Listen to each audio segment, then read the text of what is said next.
So obviously, as you can see, 1.4 is just review, because the idea is whichever math class you did before this, you should have gone over the basics of a line. So we just looked at the standard form of the equation, ax plus by equals 6. We're actually getting into talking about the slope of a line. So just as basic example here, you can see we're talking about the grade of a road and what is that, a pitch of a roof. So before we get into those examples, think about what other places would we need to think about a slope of a line, or basically a slope. The incline of a hill. Incline of a hill. Yeah, I mean, we're definitely ski country, right? So that's obviously something we would consider. What else? Use slope and plumbing to create a wall. Very good. Slope and plumbing. I think you're the first person who's used that example in my years of teaching. Very nice. What else? In engineering, if you're designing something. Oh my God, huge part of engineering. Pretty much every little design you're going to be doing, you're going to take that into consideration. Yeah, very good. What other places would we need to worry about a slope? If you're making a wheelchair ramp, you don't want it too steep. Very nice. Yeah, so that's going to be an obstacle race almost if it's too steep, right? Because it's going to take every bit of your energy, especially if you're on a hand one, right? I mean, if it's mechanical, you can probably get that machine to get up. And you know, we have one right here. I mean, think about it. Right outside our classroom, we have the ramp or the stairs. Very good wheelchair ramp. Where else? Highways, like that. Yeah, highways, which kind of brings us back to the grade of the road. And I know as you're going west or coming down from the mountains into Denver, they always have those 50 billion warning signs about the grade of the road, right? Check your brakes. You're still not at the bottom. Watch it. And we still had that terrible accident last year where this driver apparently missed all those signs. They'll have those runaway truck ramps if you have a really high grade on these roads. So yeah, it makes a big, big difference on the roads. Where else? Building houses, yeah, definitely. And again, that comes to the pitch of the roof. I mean, think about it. In places like North America, where we have a lot of snow, we do have some high pitches on these roofs, don't we? But think about places like tropical countries, like India or Mexico. What kind of roofs do these places have? Flat. Flat. And do you know why?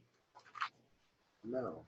Well, first, they don't get snow, right? So they don't have to worry about the weight of the snow. Can you imagine the amount of snow some places get on a flat roof? What's going to happen? The roof's going to collapse. It's going to collapse because that weight, and snow can have some good amount of weight in it, right? Because all that water that's in there. So it is going to make your roofs collapse. So you don't want in a place like Colorado, or like I said, anywhere in North America with a flat roof, but then you go to tropical countries where they don't have snow to worry about, you're going to see flat roofs because the idea is they actually want to keep that rainwater, right? Because when the rain falls, it's going to collect. And you will see rainwater harvesting is a big thing in a lot of these countries because then you get to keep that water. Because now if you have a slanted roof in a tropical country, exactly, that water is just going to flow away. And I mean, it's still going to become groundwater, so it's not like it's getting wasted, but now you can harvest that water for gardening or farming or whatever they're doing with that. So pitch of a roof makes a difference in what part of the world you're living in. Any other example coming to mind? Reclamation. Say that one more time. Reclamation. In terms of? Anything that is already established, it has to be put back just because when rainwater slopes, it's going to try to go back to its natural towards the earth. So right away it'll either rip off a big, huge hole in the earth or make a new way. Yeah, exactly, because water kind of tends to do that, right? I mean, look at the Grand Canyon. A big part of that formation was the Colorado River and its force of the water that did that. What were you going to say? Anyways. Did you not get? I think I gave one away, actually. You gave yours away. I think that might be the extra one that was floating around. There you go. Think about staircases. do we not need to worry about a slope on a staircase? I mean, you have had to have had experience where like, God, I'm gonna die by the time I make it to the top of these stairs, because they had a really bad pitch or a slant on that stairs, right? Because some of them is like you might as well just climb Mount Everest.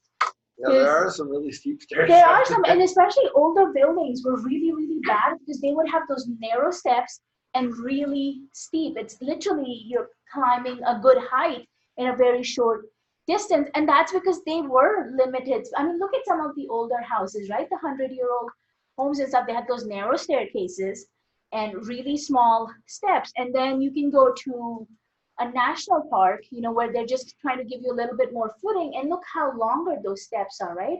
So you can almost do 2 or 3 feet of walking, and then you have a little tiny step and you climb. And of course, you know, they're doing this for kids and older people and all of that.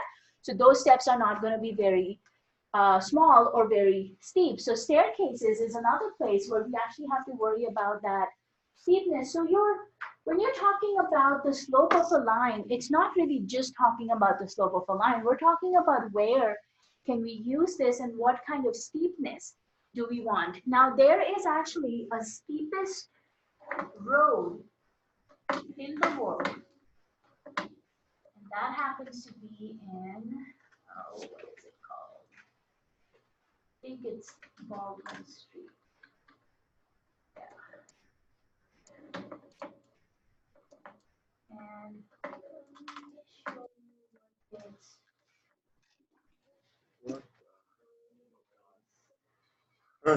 Who designed that road? That's 35% grade. Think wouldn't about go around that I-70 is 5% or 6%, and how dangerous some of those can be, especially for the big truck drivers, right? I mean, in a little tiny car, you're probably going to be okay. Well, this is like in an urban area too, like. But so this is obviously not that the house is crooked, but if you place the camera to be parallel to the house, that's the steepness of the road. But if you change the angle of the camera to be, oh, did they show it to us here? This one here. So this is now keeping the camera parallel to the road. So if I'm thinking, okay, I'm standing like this, then that's what the house is going to look like. I mean, that is a steep road, and I don't know if they have the view from the bottom to the top.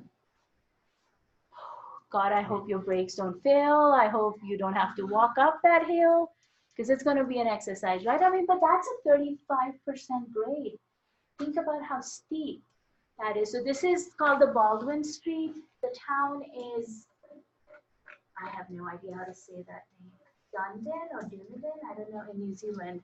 And I have actually done a Google Earth search on that, and it's pretty impressive as you get closer and closer to the street, how that view changes, because a lot of times they will start you at the top and have that view going down. So you're kind of looking at these houses, you know, kind of sloping down away from you. So yeah, it's pretty impressive.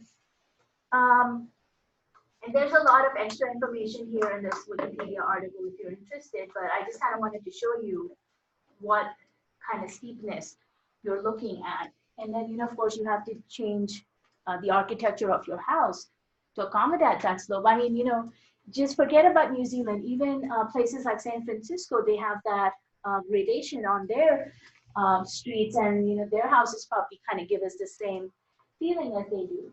So again, you should be familiar with the basic setup of the slope of a line. We talk about taking the y values on the numerator, right? X values on the denominator. So we always talk about the change that's happening in the y coordinates with respect to the change happening in x coordinates, or of course, rise over run. We use that letter m, and the most preferred theory on m is, you know, since the coordinate system was designed by René Descartes, who was a French mathematician, that he used the word monter to climb, and that's where that m for the slope is coming from. But there's a bunch of other theories that people kind of go with.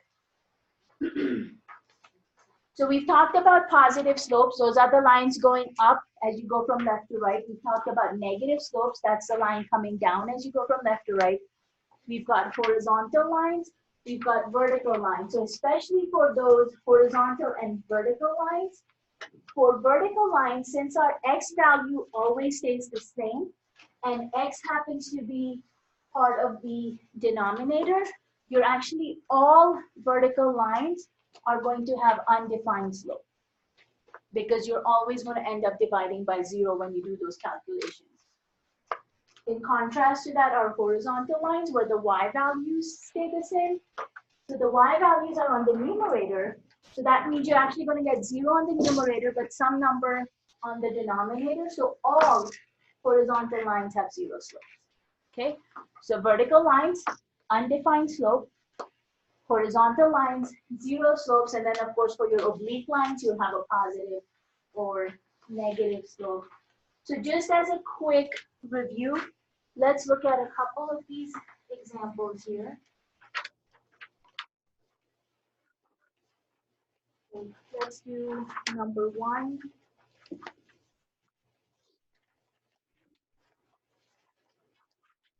Oh, look, there's my equation.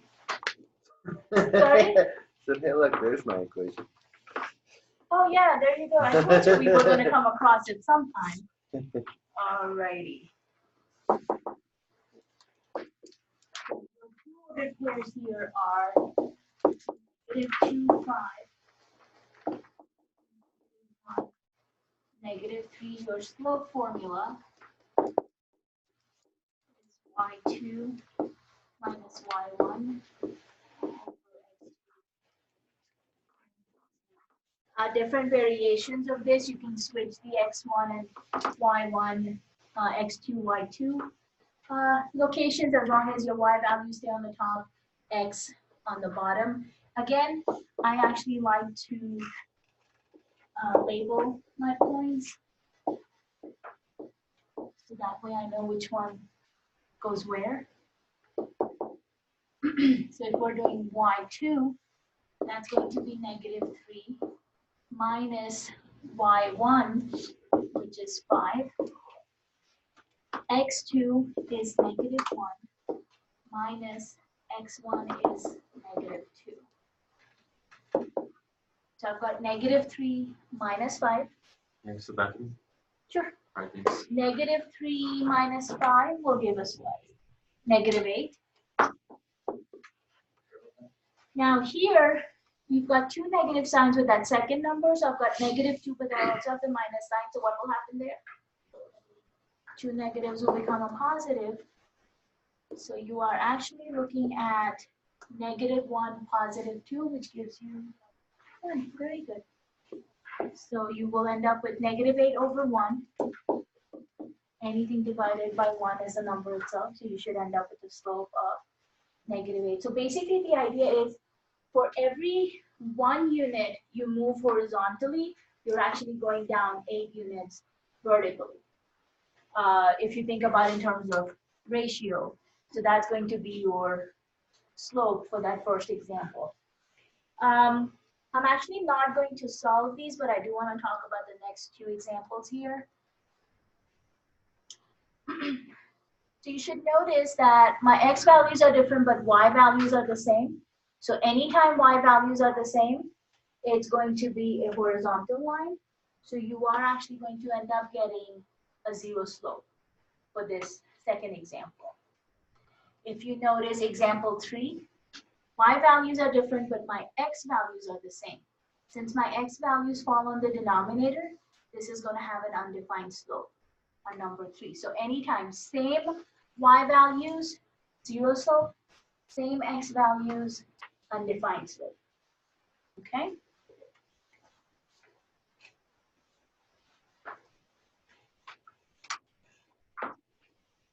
And obviously you're using the same slope formula for numbers 2 and 3. Now, this one here is talking about finding the equation of the line through these 2 points that are given to us and writing the y by itself. So they're saying solve for y if possible. So we're given 2 points, and these are actually the same points that we had here in number 1. So we actually already have the slope for it. What do we use so that we can find the equation of this line that goes through these 2 points?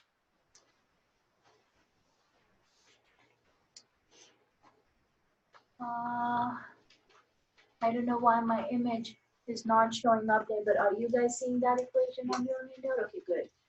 I'm not sure why it's, unless I did something and deleted it and didn't realize it. It has been known to happen. So the idea is you're actually using, this is the third form, or I guess in our case, the second form of the equation of the line. So we are going to use this to come up with the equation of the line. So let's take a look at number 4 here.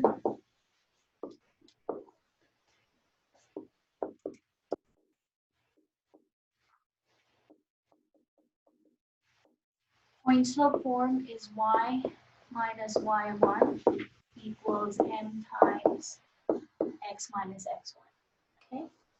We already have the slope because we just calculated that here in example 1. So we can use that. Now for this point x1, y1, it doesn't matter. Use any one of the given points. You will always get the same answer. So if you want to use -2 and 5, you can use that for x1, y1. If you want to use -1, -3, that will also work. So the x and y variables themselves, you don't substitute anything.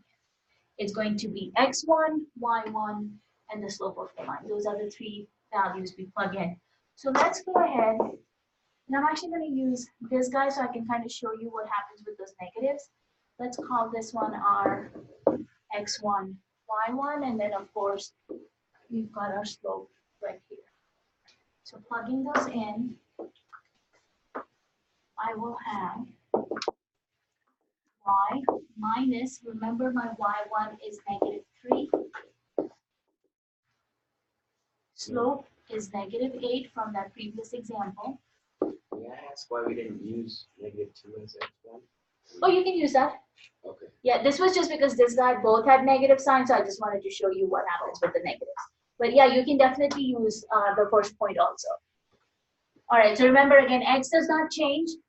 And then for x1, we are using -1. So I have this negative sign from the formula, and then the negative from the number itself. The 2 negatives. Be very, very careful.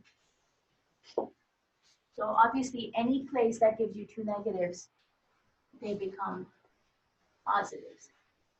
And these guys will also become positive.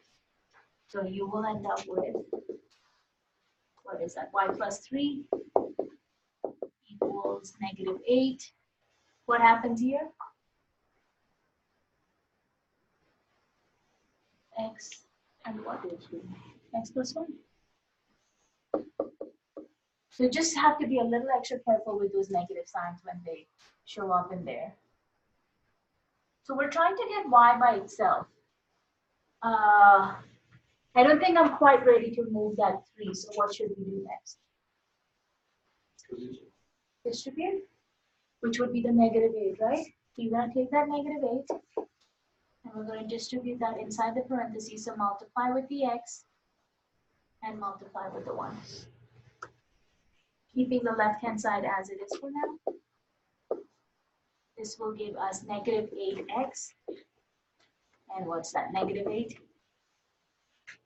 Okay, once you do the distribution, then you're ready to get y by itself. So this is +3. We'll make it -3, and of course that will subtract from the -8.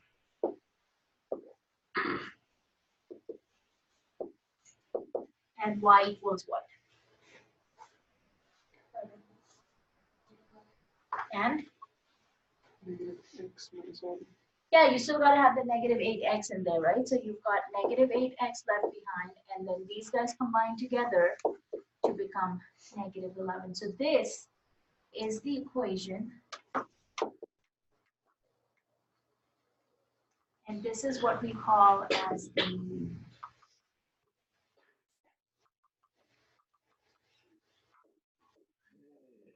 slope-intercept form. So you started with the point slope and ended up with the slope-intercept. Now, if they asked you to put it in the standard form, then we would have actually brought the x and y on the same side and just the constant term on the other side.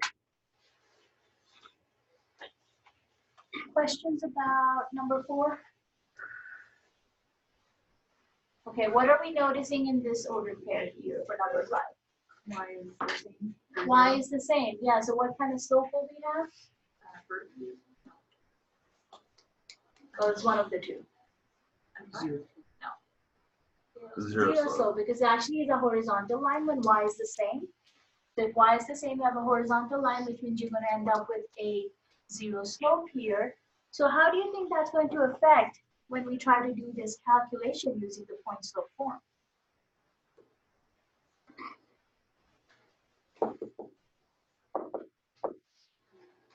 So if you can verify that using your slope formula, but we know Y values are the same, it's going to be a 0 slope. So if I use this in my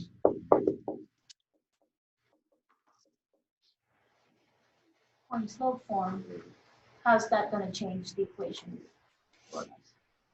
You're gonna lose your X. I'm going to lose your X, very good. So let's say I call this guy as my X1, Y1. Again, you can use this point if you like. So this will be Y minus my Y1 is 4. Slope is 0. X minus X1 is 2. So when I multiply with 0, what do I get? Yeah, you're going to get 0. You're multiplying 0 with something. It really doesn't matter what that thing is, because even if I distribute, I'm going to get 0, because that will become 0 times X, which is 0. 0 times 2, which will also become 0. So you actually end up getting 0 on the right-hand side, and you have Y minus 4. You can leave it in this form, or move the 4 to the other side, and you can get Y equals 4. But like you said, X will disappear. This is a horizontal line.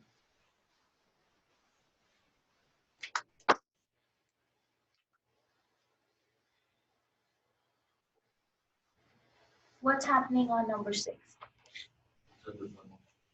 It's undefined because our X values are the same, right? -5 and -5. So this actually has an undefined slope, which means you're actually going to end up getting what? 2 over 0 if you try to put this in your slope equation, and you're going to end up with an undefined slope.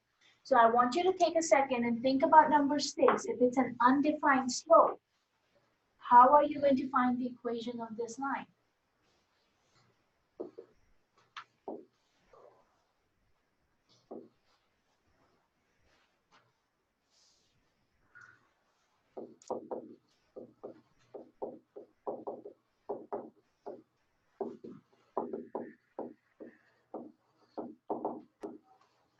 Because can I really use this equation? No. No, because if I put undefined there, well, I can't really distribute undefined and do any calculation. Undefined is an English word. It's not really a number. So how would you go about finding your equation for the line that's coming in examples?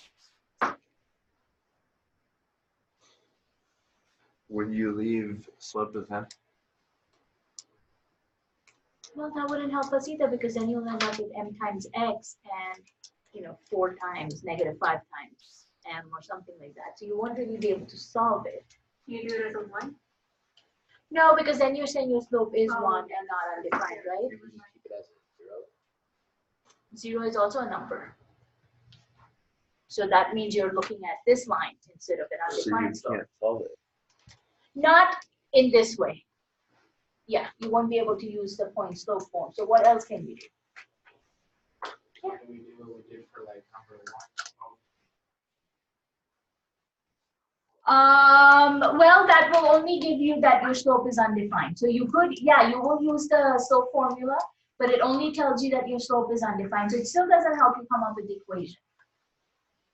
What if you plot the 2 points that are given and then find the slope that It's way? still going to be undefined because these 2 line points are going to be vertically underneath each other.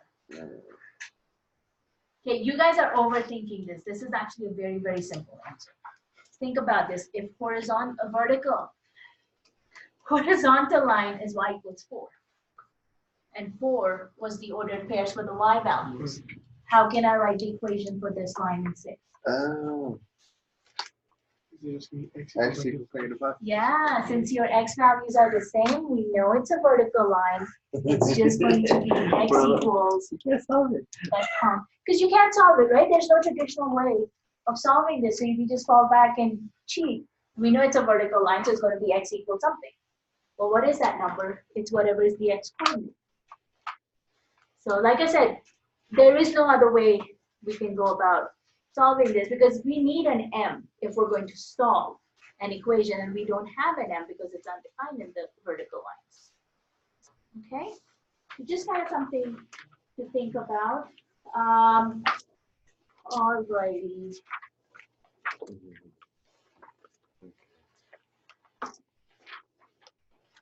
No, there is something wrong with my handout because this guy is also missing. So this is of course your y equals mx plus b, which is the third equation of our line. So we have the standard form, ax plus by equals c. We just looked at point slope form, which is y minus y1 equals m times parentheses x minus x1. And then your slope intercept is y equals mx plus b. And it's called slope intercept because the, let me write on this. No. So slope intercept form, because we get from that b value our y-intercept, which will be the ordered pair 0b, and then of course from the m, we are getting the slope of our line. So that's why it's called the slope-intercept form. So it kind of helps you remember what information you were able to get out of that equation. So kind of using this idea of the slope-intercept. Okay, this will not work. Let me see if my word files.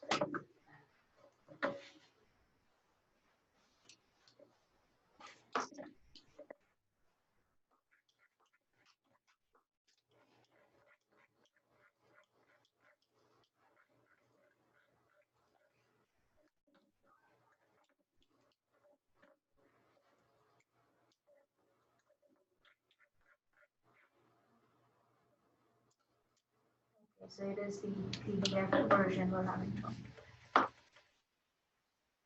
Okay, so they're basically saying, looking at the graph, can you decipher what the slope of the line will be and what the y-intercept will be so that we can put it in this format of slope-intercept y equals mx plus b. So looking at number 7, how would you go about figuring out what the slope of the line is? What would you do, Christian? Why like that? Count? Okay, so remember, it's the difference of the y values divided by the difference of the x values, right? So think about how many units do I need to go up or down, depending on what direction you're going, from one point to the other. So let's say if normally we go from left to right. So if I'm going from this point, I need to go 2 units up, right? So that's my numerator, that's my 2 on the top. And then from this point to that point, how many units do I need to go to the right? So that's going to be, 1, 2, 3. So that's 2 over 3. So that's your slope, 2/3. And again, -1. Yeah, it will not let me write on this. Minus Good. 1 for your b value because That's -1 is the y. Very good. And then find out your y-intercept, which will be the point where the line is crossing the y-axis at. So let's put it on this one here since it was let me write. Our slope for that line was 2/3. And it is a positive slope because your line is going up as we go from left to right. Your y-intercept or the b value was -1. So just put it in this format. Y equals will be 2/3 x. very nice. 2/3 x minus 1, and that's it. That's all you are doing. Okay, identifying the slope and the y-intercept. So how about, oh, this guy doesn't show up. There we go. You've got 1, 2. example. So I'll give you about a minute and let me see what answers you come up with for your equation. So identify your slope, your y-intercept for 8 and 9, and then let's talk about the answers.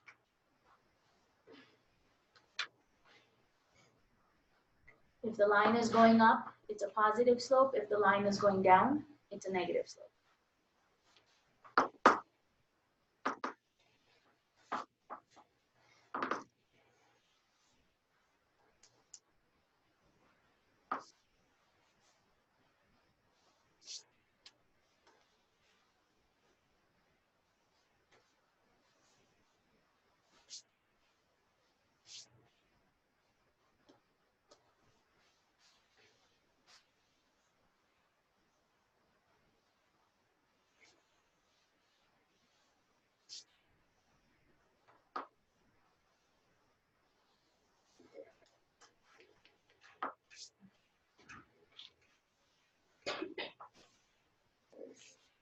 We doing both these?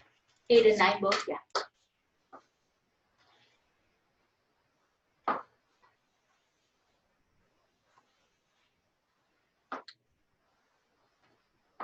You don't know exactly where.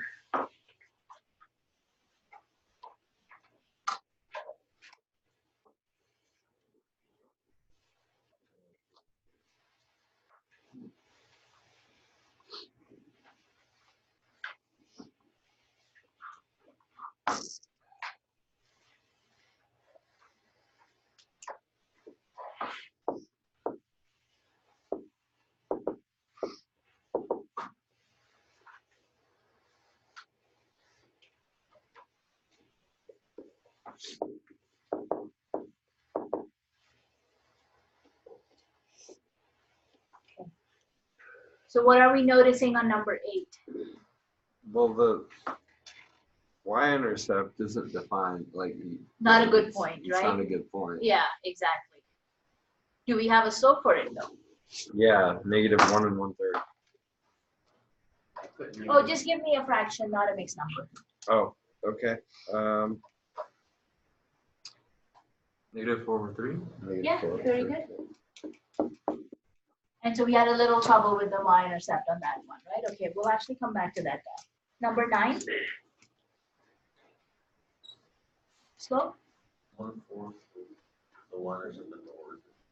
Y-intercept at the origin, okay. So, and was that a positive, negative slope? Positive. And so what would your b value be then? 0. So if we're putting this in the y equals mx plus b format, what do we end up with? Y equals 1/4. Yeah. Have to write the plus 0, right, for your plus b. So you don't have to write the plus 0. So that automatically tells us that the y-intercept is going to be at the origin. So this guy was not too bad. Now, what will you have to do to figure out what that y-intercept is in this case? Say that one more time, sorry? X equals 0. Make the x equal to 0. So you're basically solving what though, because we don't really have an equation. You solving for what? So what equation would you use? Because they're not giving us an equation, right? They're not, where are you? They're just giving us the graph. So you're kind of on the right track, but where would you go then? Because You looking just at shift it, the you're not line. going to get an exact answer. Would you just shift the line? Not really. Because if you Because shifted then the. if you shift the line, you're going to get a different y-intercept, right? Not the one that the line has. True. Anybody have ideas on that? All right, think about it through Wednesday, and we'll talk about number 8 on Wednesday, because we'll actually have to fall back on one of the techniques we've already looked at to see how to come about with number 8. But look through it, we'll compare answers, and if not, I'll get to go over it with you.